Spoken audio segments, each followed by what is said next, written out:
Hello everyone, what is happening? It is your boy Brad here. Welcome along to the channel. Welcome along to the preview and predicted lineups. Predicted lineup, I should say, not predicted lineups.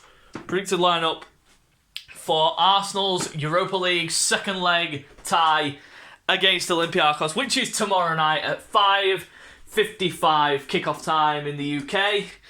Let's hope we can get the job done. It is going to be hopefully a stroll through the park. Let's hope it's that way, but you know what Olympiakos are going to be like. They're going to come to the Emirates.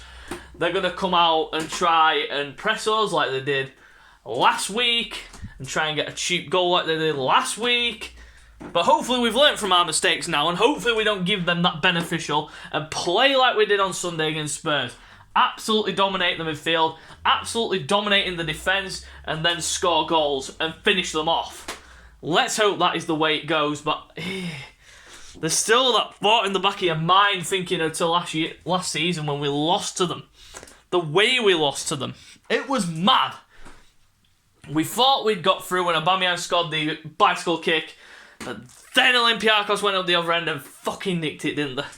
They nicked it. But last year's done, now it's this year. We're 3-1 up from the first leg. How in the hell can we throw this away? But everyone says it's only Arsenal that can do this to you. They can literally build you up and get you all confident and then, boom, shoot you straight in the skull and say, look here, you're not getting confident. Your confidence has just been rocked. Back down to earth. It's only Arsenal that do this to you. It's mad. People ask me, why the hell I still support Arsenal? It's because I love them. I love Arsenal. I have Arsenal in my blood. They have been in my family for generations. Handed down to me by my brother, who was handed it down by my uncle, who handed it down to from his uncle. Yeah, it's a family tradition. It goes back years.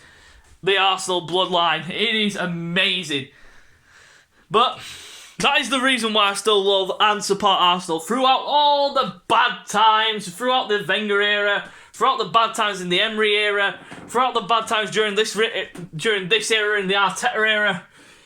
I still love Arsenal. Arsenal are in my blood. They will forever be in my blood until the day that I leave this planet. But it is what it is. On to the predicted lineup now. Starting in goal, I'm going to go with Matty Ryan. I'm going to give him a chance because I think Leno needs a rest. For me, I think Ryan deserves a chance in this. Now, the reason why I'm giving Matty Ryan a chance is because I know people will probably say, but Leno's our main guy, this, that and the other. But look at last week. If Leno performed something like that in this game, anything could happen. They couldn't come back and win the game. You never know. And beat us. But I'd personally give Matty Ryan a chance. On the right side of defence, I'm sticking with Cedric Suarez. He was incredible on Sunday. Absolutely incredible down the right side. And I would put him in the lineup. He's earned his first Portugal call-up for years. Incredible for the lad. It's a young man. What am I saying? He's not a young man anymore. He's like 28, 29 years old.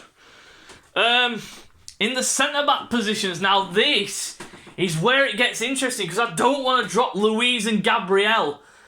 But I'm going to have to drop one of them, and that is going to have to be David Luiz. I'm sorry, but David Luiz is coming out. I think that Rob Holding and Gabriel should start in centre-back for me. Holding and Gabriel in the centre-back positions for me. That is how I would go. And the left, you know who it is already. The future captain of Arsenal. The best left-back at Arsenal. One of the best left-backs in the league, and that is Kieran Tierney. Painfully obvious, no doubt about it. Central midfield. Again, another interesting one because I'm going to stick with Xhaka and Ceballos. Not Xhaka and Ceballos. Boom, I'm fucked up already. I'm literally so excited for this that I am losing my marbles. I'm going to go with Xhaka and Thomas. I'm sticking with that. The pivot in midfield needs to be that because those two complement each other. I mean, you saw it on Sunday. They literally bossed the midfield. They bossed it. Højbjerg and Ndombele could not do jack fucking shit in there. They couldn't dictate the play. They couldn't control the play. Spurs' midfield was just irate. It was gone. It was anonymous.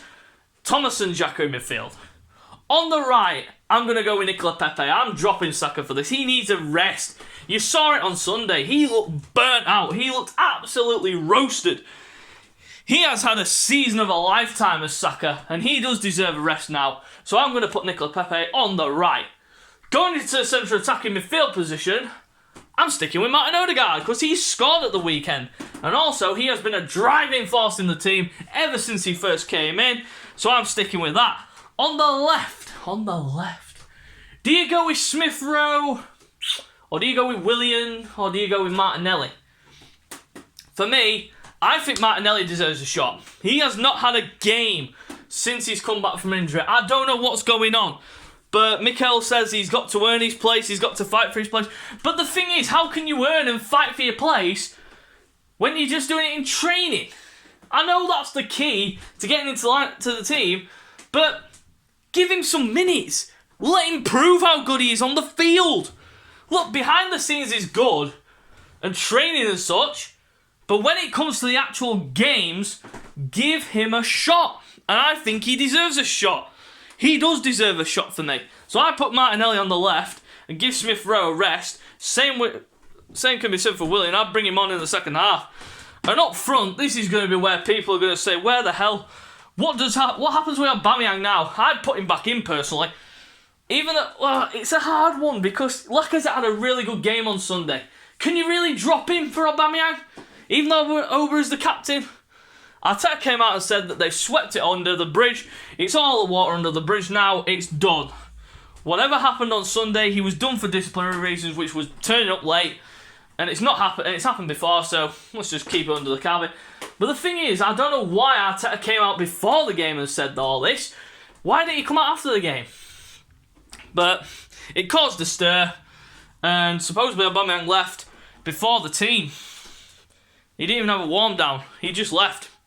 But it is what it is. But I'm going to go with Laka, personally, because I would keep him in there because he had a really fine game on Sunday against Spurs. So, Olympiakos on Thursday, which is tomorrow, of course. Yep, hopefully we can get the job done and see our name into the pot for Friday's draw for the Europa League. So, hopefully, guys, we will make it there.